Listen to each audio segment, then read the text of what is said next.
เอาพี่น้องเอ้ยมาเบิ่งหนทางพี่น้องเอ้ยทางเฮ็ดได้บ่พอ2-3 ทิศพี่น้องเอ้ยมามื้อนี้อันเป็นหลุมใหญ่เลยพี่น้องเอ้ยโอ้เที่ยวไปเที่ยวมาบ่ได้เลยพี่น้องบัดนี้เฮ็ดจังได๋ล่ะพี่น้องแก้ไขกันแนวใดล่ะพี่น้องโอ้ยน้ำก็ไหลแห้งครับเนาะเขาจะเที่ยวทางนั้นกันเพราะว่าทางนั้นเพิ่นก็อันเอาไว้แล้วนะพี่น้องเนาะนี่เป็นทางเก่าทางขัวเก่านะพี่น้อง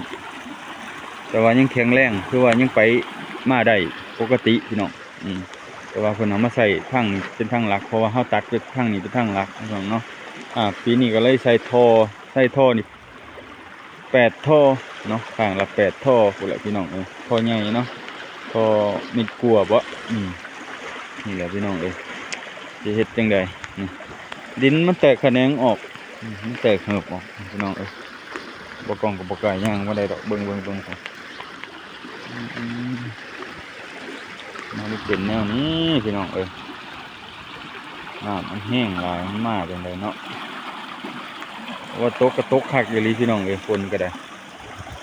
4 มื้อเลยฝนตกนี่เนาะพี่น้องเนาะแต่ว่าบ่ทันเช้าอยู่แต่ว่าสวนยางเขาเจ้าก็ได้พี่น้องเบิ่งทางพุ่นน้ำท่วมเบิดพี่น้องน้ำท่วมสวนยางสวนยางปลูกใหม่แต่ก็สิบ่ได้ผลกระทบดอกพี่น้องเพราะว่าเขาจะปลูกทางนู้นเนาะบอนน้ำอันนั้นมันก็สิบ่ปานใดดอกพี่น้องมีแต่หนทางเฮานี่แหละที่ได้รับผลกระทบอย่างแห้งพี่น้องทางมันขุดทางออกหมู่บ้านออกไปบ่ได้แล้วพี่น้องรถใหญ่รถไถก็ยังไปบ่ได้เลยเนาะพี่น้องเนาะไปจังได๋มันเป็นแนวนี้เนาะพี่น้องเนาะเด็กเขาเจ้าก็เอาไม้ไปกั้นไว้ด้วยกันบอกเนาะน่าสิมีคนยิงกบยิงเขียดนั่นแหละพี่น้องที่เขาจะออกบอกเนาะนี่พี่น้องตรงทางนั้นเป็นหลุมทางในพี่น้องน้ำมันเซาะจากข้างบนนะพี่น้องเพราะว่ามันบนเนี่ยแต่มันบนเนี่ยเนาะเด่นมันบนพี่น้องมันเป็นหู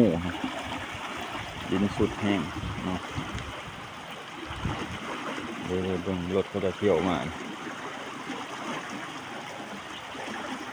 ก็คงจะหาไม้เสียบแท่งไว้เป็นเตือนเขาเจ้านี่พี่น้อง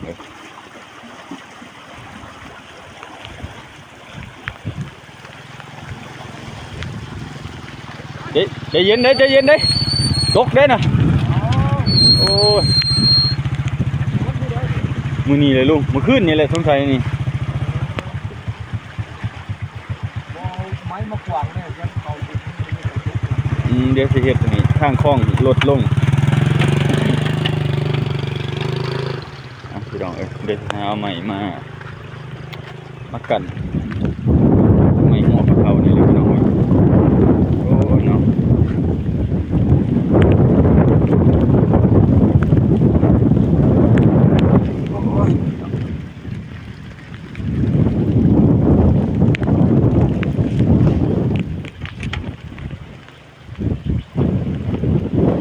ไปทางมาอันตรายครับ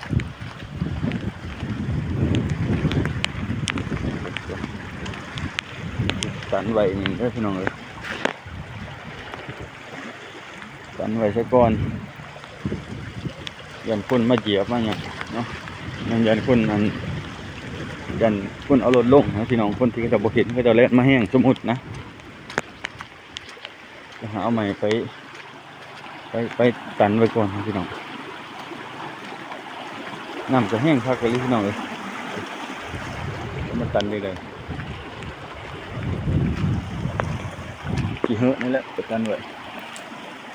อันนี้ประกันนะพี่น้องเนาะ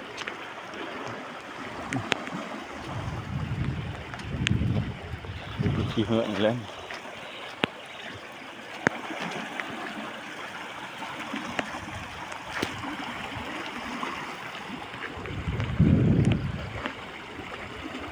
ตรงมันแตกแขนงออกเหยียบลายก็ยังมันลุลง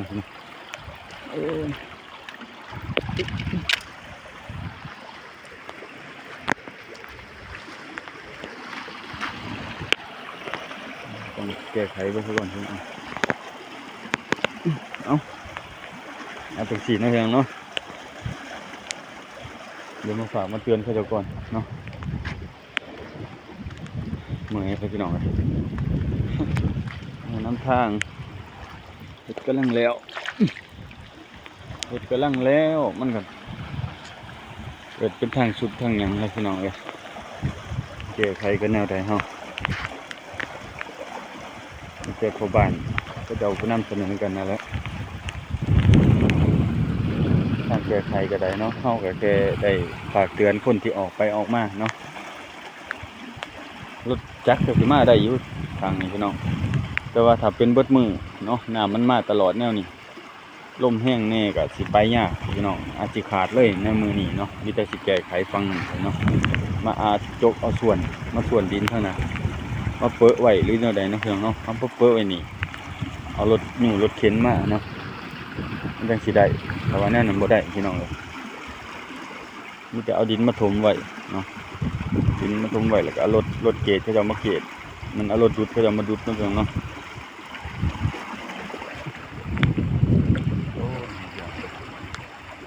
ฝนก็ตกคักตกนี่ตกบ่มันยั่งเลยคือว่าขัวเก่ากับต้นท่านอยู่พี่น้องเอ้ยมันเป็นไม้แดงไม้หยังที่เขาเจ้าเอามาเฮ็ดขัวนี่มันเตี้ยวได้ปกติยังแข็งแรงเนาะแต่ว่าหันรถพวกรถ10 ล้อรถมันสิยากแม่พี่น้องอันรถเป่ารถธรรมดานี่รถอีโก้ธรรมดาไปได้ปกติเนาะรถถอกรถไถเฮานี่ไปได้ปกติพี่น้องเอ้ยแต่หากว่ารถแกดินแกปูนแกหินต่างๆไปยากพี่น้องพวกรถใหญ่อีหลีเนาะไปยากเนาะพี่น้องเอ้ยทางสิดีสำใดแต่ว่าหันน้ำมาฝนมาก็เป็นอย่างนี้เป็นลำบากนั่นนี่แหละ แต่ย้อนว่าคนดำหน้านะเมื่อวานคือบ่กองดำหน้าน้ำกระท่วมครับให้หน้าน้ำมันมาแห้งหลายพี่น้องเลยน้ำต้นเหลือผู้ใดเฮ็ดท่านกับท่านปีนี้พี่น้องเพราะว่าช่วงนี้เขาจะปล่อยเขื่อนแน่พี่น้องเลยเขื่อนน้ำเขื่อนอยู่ยมราชเขื่อนน้ำเขื่อน2น้ำเขื่อน1เพราะว่าน้ำมันหลายน้ำมันล้นหลายแต่น้องมันอาจอังมาทางหมู่บ้านบ่กองอาจจะเป็นได้เพราะมันมีอันนั้นเด้พี่น้องมันมีน้ำเซ่ที่บ่ไกลกันปานใดประมาณ7 หลักเนาะมันอาจสิได้รับผลกระทบอ่างมาทางพี่น้องตามห้วยตามห้องนะปูปลาหน้าน้ำก็สิลงมานี่แหละพี่น้องแต่ว่าอาจสิท่วมเลยบ่ท่วมเนาะบ้านบ่กองเพราะมันอยู่สูงแน่เนาะมันก็ค่อยเซาะค่อยหยังแล้วพี่น้องเอ้ยนี่ผลกระทบก็คือทั้งเทิงนี่พี่น้องมันลงตามหูบ่มันที่เขาจะเฮ็ดระยะห่างบ่น่าสิเป็นระยะห่างทางนั้นมันเนาะมีแนวตันแนวหยังบ่พี่น้องอาจจะเป็นลักษณะนี้เนาะก็หูท่อน่ะอยู่นี้ท่อเก่าอยู่นี้มีท่อเก่าก็ท่อใหม่นะพี่น้องท่อเก่าหาสิบ่เป็นหยังพี่น้องท่อเก่านี่อยู่นี้นี่ท่อเก่าเขาจะสิก่อกันเจือนขึ้นมาท่อเก่าน่ะมีกันเจือนแต่ว่าทางนั้นบ่มีกันเจือนมาเลยน้ำมาเลยเซาะได้ท่อใหม่นะพี่น้องท่อใหม่มันบ่มีหยังนะปกติเขาต้องก่ออิฐก่อปูนเนาะเทปอกกันเจือนนะพี่น้องกันสุดกันหยังเฮาบ่ได้เทเลยมันเลยยุบดินมันเลยยุบตามฝนตามฟ้าที่มันเซาะไปเนาะกำลังว่าชมเชยว่าได้ทางเข้าหมู่บ้านใหม่ตันสิได้มาแก้ไขว่าเรื่องอันทางหนทางในบ้านก็คือว่าโอเคเบิดตามพี่น้องเลยบ่ได้ติบ่ได้หิเพิ่นดอกแล้วมันก็บ่ได้ติดตีนบ่ได้ติดบ่